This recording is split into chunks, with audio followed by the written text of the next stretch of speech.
Hello बच्चों, कैसे हो। लास्ट वीडियो में हमने कम्प्लीमेंट्री फंक्शन को डिस्कस किया था। आज हम पर्टिकुलर इंटीग्रल को डिस्कस करेंगे कि हम किसी भी डिफरेंशियल इक्वेशन का पर्टिकुलर इंटीग्रल कैसे निकालते हैं।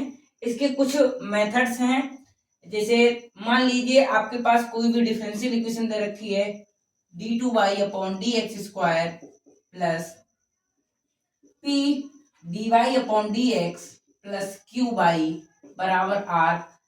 कल हमने कम्प्लीमेंट्री फंक्शन में पिछली वीडियो में आर की जगह पर हर बार एग्जाम्पल्स लिए थे, वहां जीरो था। लेकिन हम जब पर्टिकुलर इंटीग्रल निकालते हैं तो उसमें आर की जगह पर कोई भी फंक्शन होगा। इसमें तीन तरह के फंक्शन हो सकते हैं। या तो आपके पास एक्सपोनेंशियल फंक्शन होगा, मतलब e की पावर x वाला फंक्शन होगा, या साइन x वाला फंक्शन हो सकता है, या cos x वाला।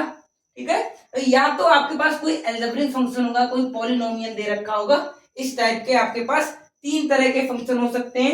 एक ये भी चांसेस होते हैं कि आपके पास दो प्रोडक्ट में दे रखे हों, इस तरह से हो सकता है।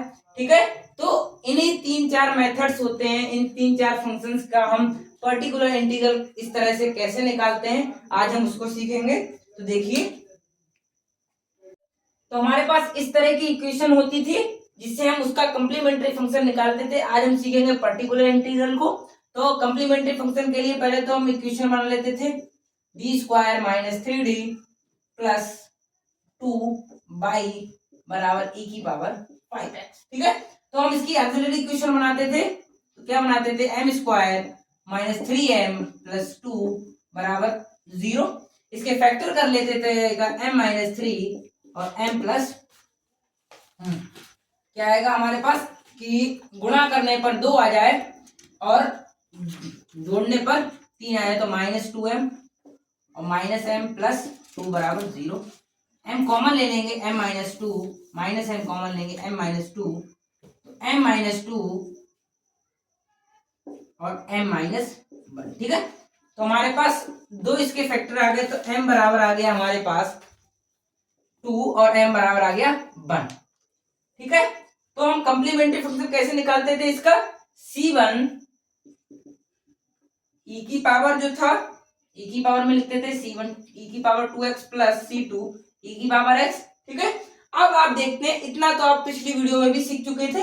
आज हम सीखेंगे, फिर से देखेंगे पर्टिकुलर इंटीग्रल अब कैसे निकालते हैं। इसका पर्टिकुलर इंटीग्रल मतलब पी आई बराबर। अब देखिए क्या करेंगे, जो r था हमारा इसको लिखेंगे अपॉन में, जो हमारे पास इक्वेशन थी उसको अपॉन में लिख देंगे, d² - 3d प्लस का 2।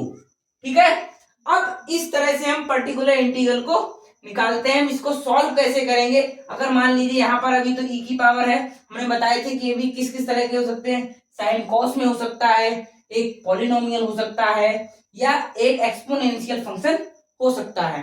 तो एक्सपोनेंशियल फंक्शन के लिए हम d की जगह पर हम सीधे इसका जो कोफिशिएंट होता है उसको रख देते हैं। मतलब यहाँ पर e की पावर 5x है, तो e की पावर 5x में x का जो कोफिशिएंट है 5 है, तो हम d की जगह पर 5 को पुट करके यहाँ पे इसकी वैल्यू निकालेंगे।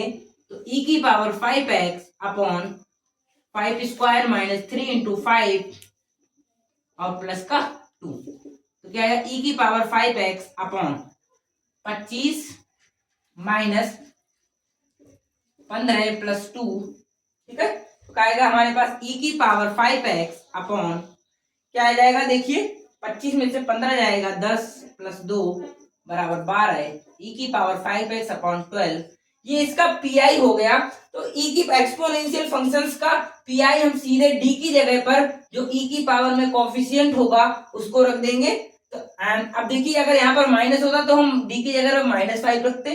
तो इसी तरह से e की पावर x का निकल जाएगा। अब इसका कंप्लीट सोल्यूशन मान लीजिए लिखना है, कंप्लीट सोल्यूशन क्या होगा, CF प्लस PI बराबर CF C1 e की power 2x plus C2 e की पावर x प्लस PI लिख देंगे e की पावर 5x अपॉन 12।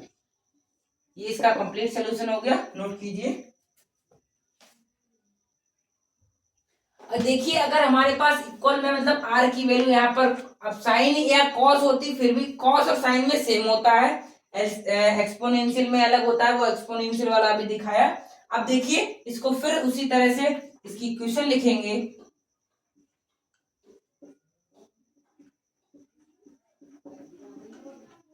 ठीक है, अब देखिए ऑक्सिलरी इक्वेशन बनाएंगे तो आएगा M square minus M minus two बराबर 0। तो यहाँ पर क्या आ जाएगा एम प्लस 1 और एम माइनस 2, इसके फैक्टर आ जाएंगे। एम की वैल्यू -1 और एम की वैल्यू 2 आ जाएगी, तो इसलिए सी एफ निकाल लेंगे C1 e की power -x plus C2 e की पावर 2x। ठीक है, यहां तक तो पिछली वीडियो के हिसाब से आप कर ही लेंगे। अब देखिए पीआई इसका कैसे निकालेंगे। पीआई के लिए फिर से आर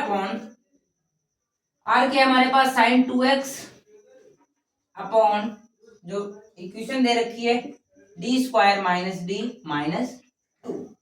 ठीक है, आप समझिए आपको क्या करना होगा।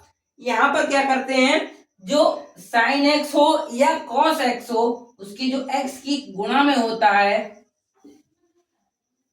तो डी स्क्वायर की जगह पर माइनस चिन्ह लगाते हैं और इसका स्क्वायर लिखते हैं 2 का स्क्वायर। माइनस चिन्ह स्क्वायर के बाहर रखेंगे तो हमारे पास क्या आ जाएगा, डी स्क्वायर की वैल्यू होती है, डी की वैल्यू नहीं होती है, तो डी स्क्वायर की वैल्यू क्या हो जाएगी -4। ठीक है, अब आप कहेंगे डी कहाँ, डी की वैल्यू क्या रखेंगे, तो देखिए क्या होता है।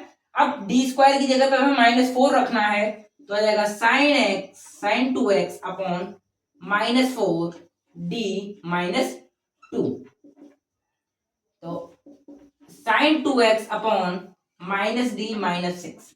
ठीक है, अब माइनस चिन्ह बाहर ले लीजिए तो sin 2x अपॉन d +6। ठीक है, इतना आ गया। अब हम क्या करेंगे, इसके संयुग्मी से गुणा भाग कर देंगे, मतलब नीचे हम डी स्क्वायर बनाएंगे तो कैसे बनाएंगे, माइनस sin 2x d -6 से ऊपर मल्टीप्लाई कर देंगे और नीचे डिवाइड कर देंगे। ठीक है, अब क्या करेंगे, ये देखिए हमारे पास क्या आता है minus sin 2x d -6 upon D square -36। ठीक है, अब क्या करेंगे हम, अब फिर से डी स्क्वायर की जगह पर हम -4 रख सकते हैं तो क्या आएगा हमारे पास sin 2x d -6 upon D square की जगह पर -4 रख दीजिए, -4 -36 बराबर क्या आएगा हमारे पास minus sin 2x d -6 upon 36 और 4 40 -40, माइनस से माइनस कैंसिल हो गया। इतना नोट कीजिए पहले। देखिए आप क्या करेंगे, यहां पर आएगा आपके पास d -6 sin 2x, यहां पर आएगा 1/40। ठीक है, आपके पास आ गया था यहाँ पर। देखिए अब क्या करेंगे, इसकी जब अंदर मल्टीप्लाई करेंगे तो देखिए क्या आएगा हमारे पास 1/40 d sin 2x -6 sin 2x। अब इसका d मतलब एक बार डिफरेंशिएशन है, एक बार इसका डिफरेंशिएशन कर दीजिए, क्या आएगा हमारे पास sin x का cos 2x/2। ठीक है, यहाँ पर डिफरेंशिएशन हो रहा है तो यहाँ पर मल्टीप्लाई में आएगा 2 -6 sin 2x 20। यहाँ पर टोटल के हैं,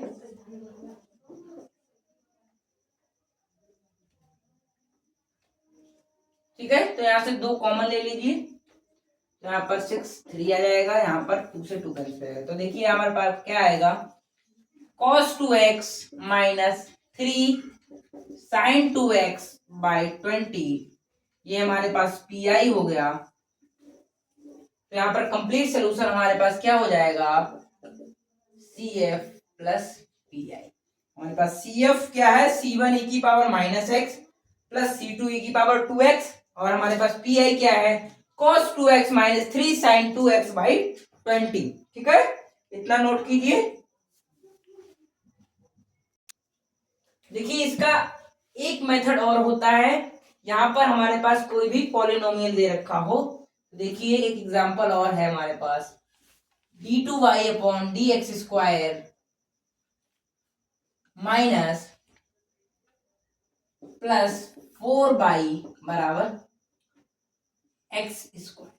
ठीक है, अगर हमारे पास ये दे रखा हो तो हम क्या करेंगे, तो हमारे पास क्या आएगी, क्या वैल्यू आएगी इसकी, यहाँ पर माइनस होगा। ठीक है, अब देखिए इस तरह से हम पर्टिकुलर इंटीग्रल इसका कैसे निकालते हैं। तो पहले तो सीधे हम इक्वेशन बनाएंगे,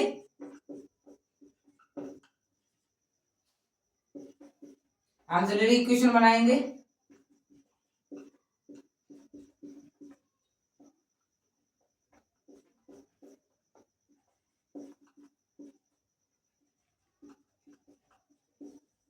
अलग अलग रूट है, तो देखिए हमारे पास सी एफ क्या हो जाएगा, हमारे पास c1 e की power 2x plus c2 e की पावर माइनस 2x। ठीक है, अब देखिए क्या होगा हमारे पास, अब पी आई निकालेंगे। तो पी आई कैसे निकालेंगे, पी आई बराबर एक्स स्क्वायर मतलब आर मतलब एक्स स्क्वायर अपॉन यहाँ पर हमारे पास डी स्क्वायर माइनस।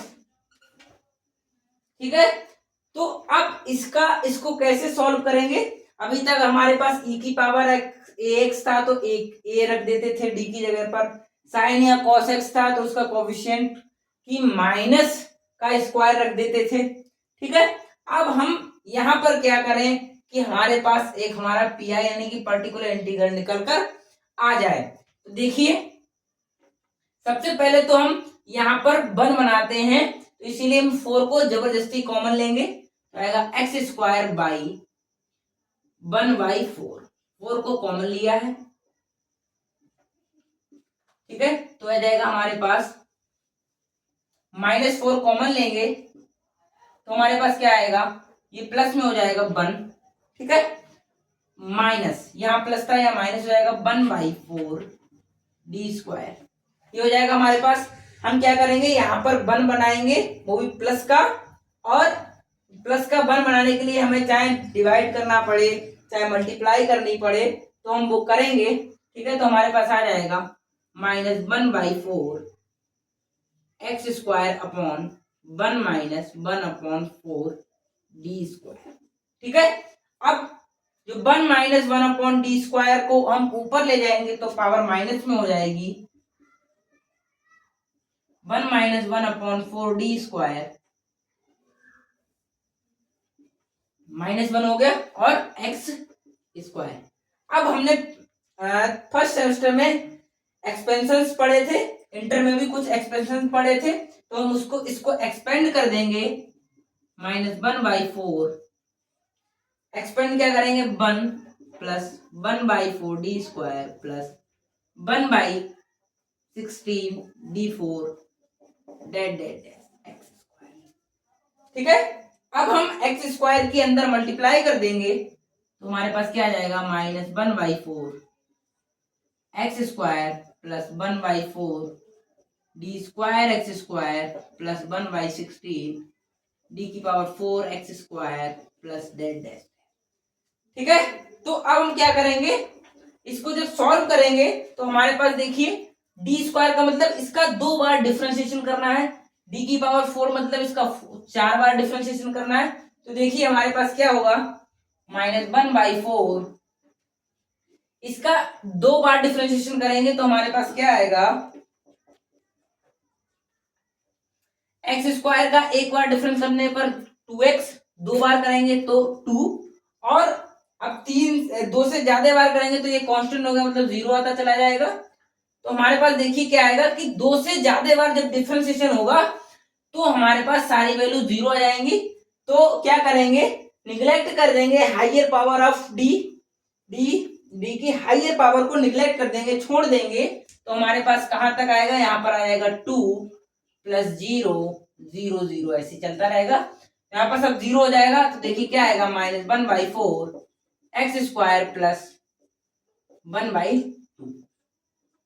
ठीक है, ये हमारे पास पी आई निकला है, चाहे इसको सॉल्व कर लीजिए तो आ जाएगा x square upon 4 plus minus 1/8। ठीक है, तो ये हमारे पास पी आई हो गया। कंप्लीट सोल्यूशन होता है C F plus P I. Note कीजिए, अगर हमारे पास इस तरह का कोई आ जाए कि यहाँ पर e की पावर 2x मतलब एक्सपोनेंशियल फंक्शन के साथ कोई ट्रिगोनोमेट्रिक फंक्शन दे रखा, मतलब साइन एक्स हो, कॉस एक्स हो, कुछ भी हो, तो हम इसका पर्टिकुलर इंटीग्रल कैसे निकालते हैं? तो पहले तो हम ऑक्सिलरी इक्वेशन बनाएंगे, M square minus 2m plus 5 बराबर 0। इसके m की वैल्यू क्या आएगी? 1 प्लस माइनस 2y। ठीक है, तो यहाँ पर CF क्या आएगा? हमने इमेजिनरी रूट का निकाला था, तो क्या आता था हमारे पास C1 cos। अब क्या करेंगे, जो रियल पार्ट है e की पावर में और इमेजिनरी पार्ट को cos और साइन में,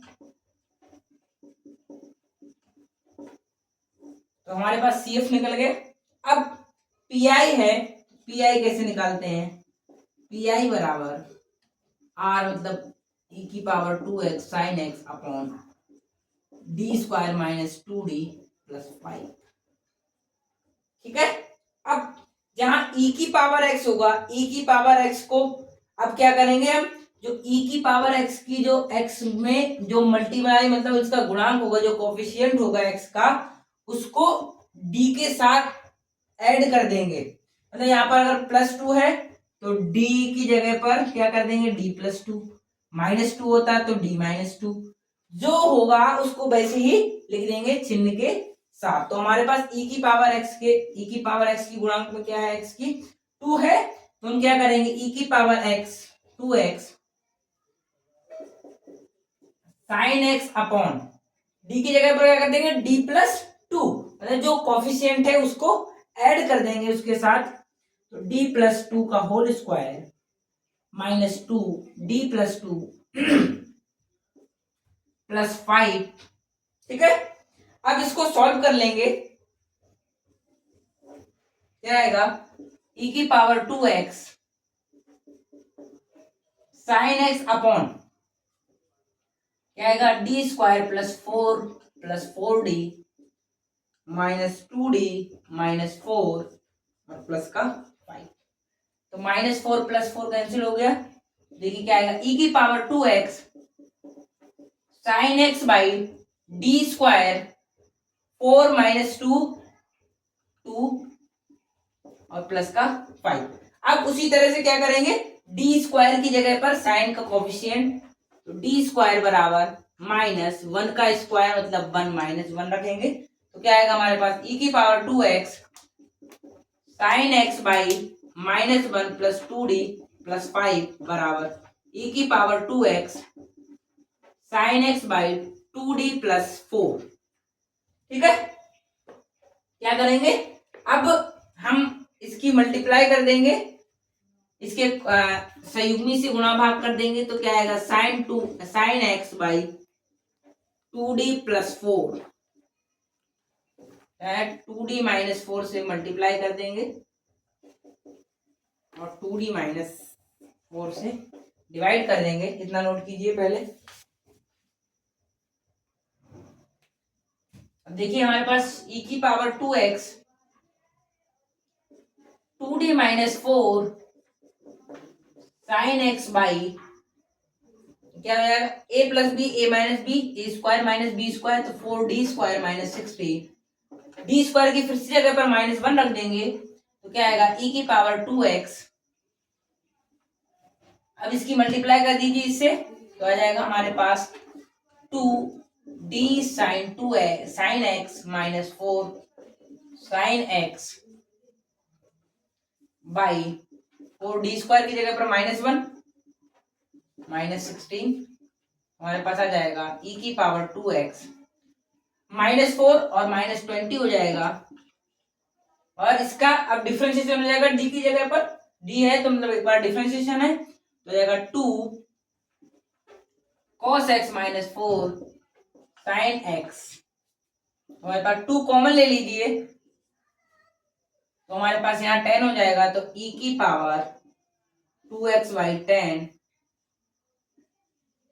cos x minus 2 sine x. तो हमारे पास ये हमारा पीआई हो गया, मतलब पर्टिकुलर इंटीग्रल हो गया।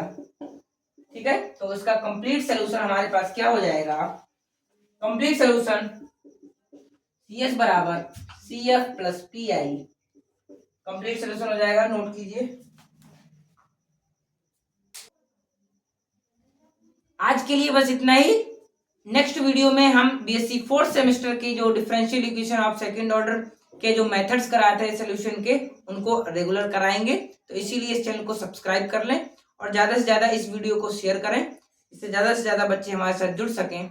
और चैनल को सब्सक्राइब करते करते कमेंट भी अपने डाउट्स को करें, इससे अगर पर्टिकुलर इंटीग्रल में आपको कोई भी दिक्कत आ रही है तो उसको कमेंट करें, और आपके कोई क्वेश्चंस हो उनको भी कमेंट करें। Thank you.